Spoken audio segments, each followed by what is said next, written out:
Louvado seja nosso Senhor Jesus Cristo. Hoje é dia 27 de janeiro, estamos na quinta-feira da terceira semana do Tempo Comum. A leitura de hoje é de 2 Samuel, capítulo 7, versículos 18 a 19 e versículos 24 a 29. Depois que Natã falara a Davi, o rei entrou no tabernáculo, foi assentar-se diante do Senhor e disse: Quem sou eu, Senhor Deus, e o que é a minha família, para que me tenhas conduzido até aqui? Mas, como isto te parecia pouco, Senhor Deus, ainda fizeste promessas à casa do teu servo para um futuro distante. Porque esta é a lei do homem, Senhor Deus.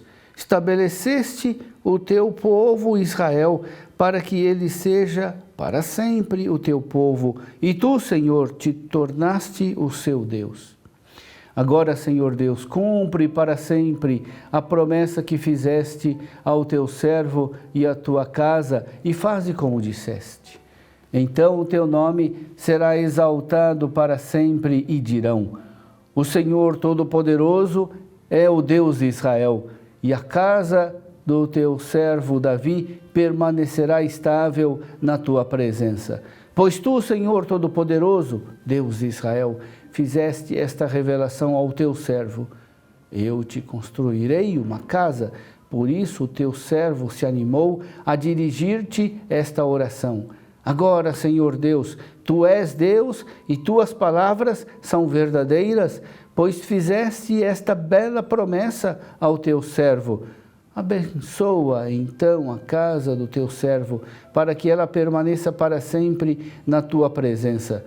Porque és tu, Senhor Deus, que falaste, e é graças à tua bênção que a casa do teu servo será abençoada para sempre. Meu irmão, minha irmã, na leitura vemos o exemplo magnífico de como devemos ouvir a palavra de Deus. Para Davi, a palavra de Deus foi ao mesmo tempo uma recusa e uma promessa.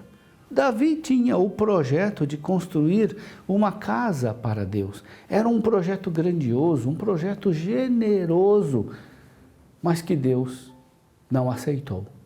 Deus disse para Davi através do profeta Natã: Porventura és tu que me construirás uma casa para eu morar? Deus ordenou ao profeta Natã que prometesse a Davi: E o Senhor te anuncia que Ele, o Senhor, fará uma casa para ti. Depois dessa palavra desconcertante, Davi poderia ter se sentido desiludido. Normalmente, quando o nosso projeto é rejeitado por alguém, nos sentimos desapontados, decepcionados. A nossa decepção, em geral, é proporcional ao nosso projeto. Quanto mais belo e generoso é o nosso projeto, recusado, tanto mais sofrida é a nossa desilusão.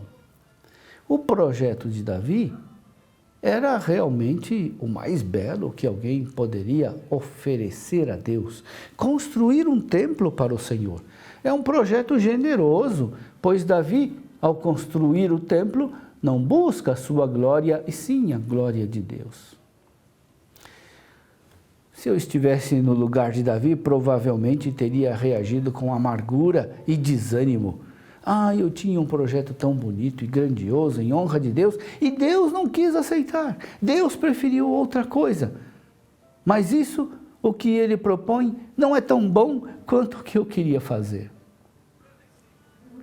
Corremos o risco de prestar atenção somente à recusa de Deus e não perceber o projeto de Deus.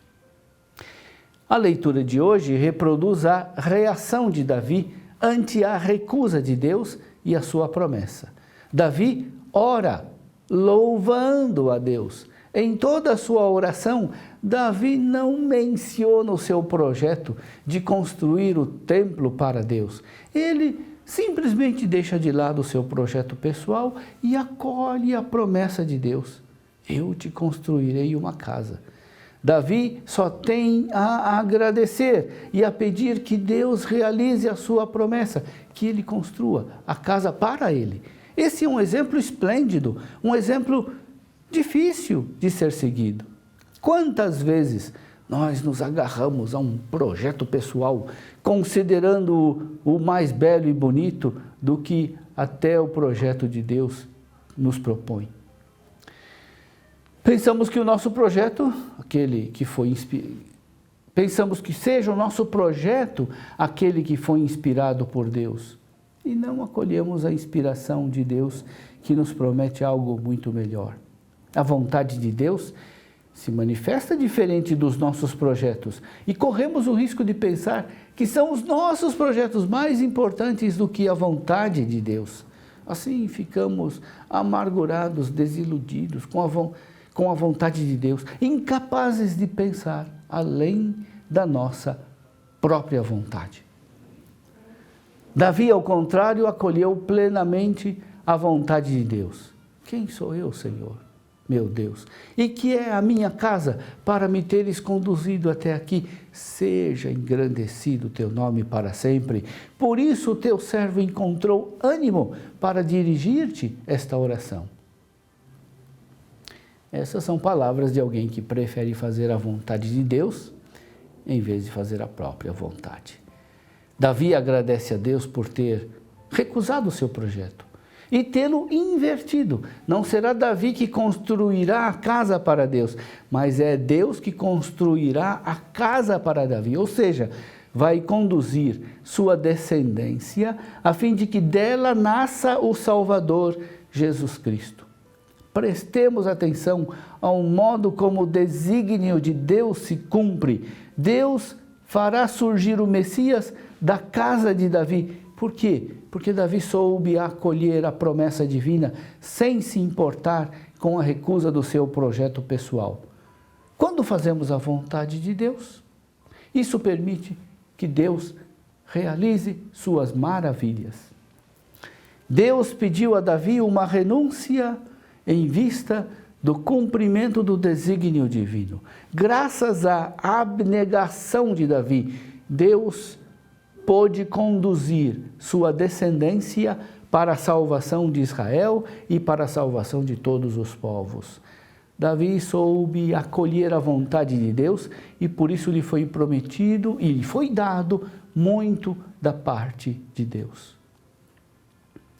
Peçamos ao Senhor a sabedoria e a graça de sempre renunciar aos nossos projetos pessoais quando a vontade de Deus se manifestar contrária a eles. Que saibamos nos abrir à promessa de Deus que sempre acompanha a recusa. Que saibamos escolher a vontade de Deus sem nos apegar à nossa vontade.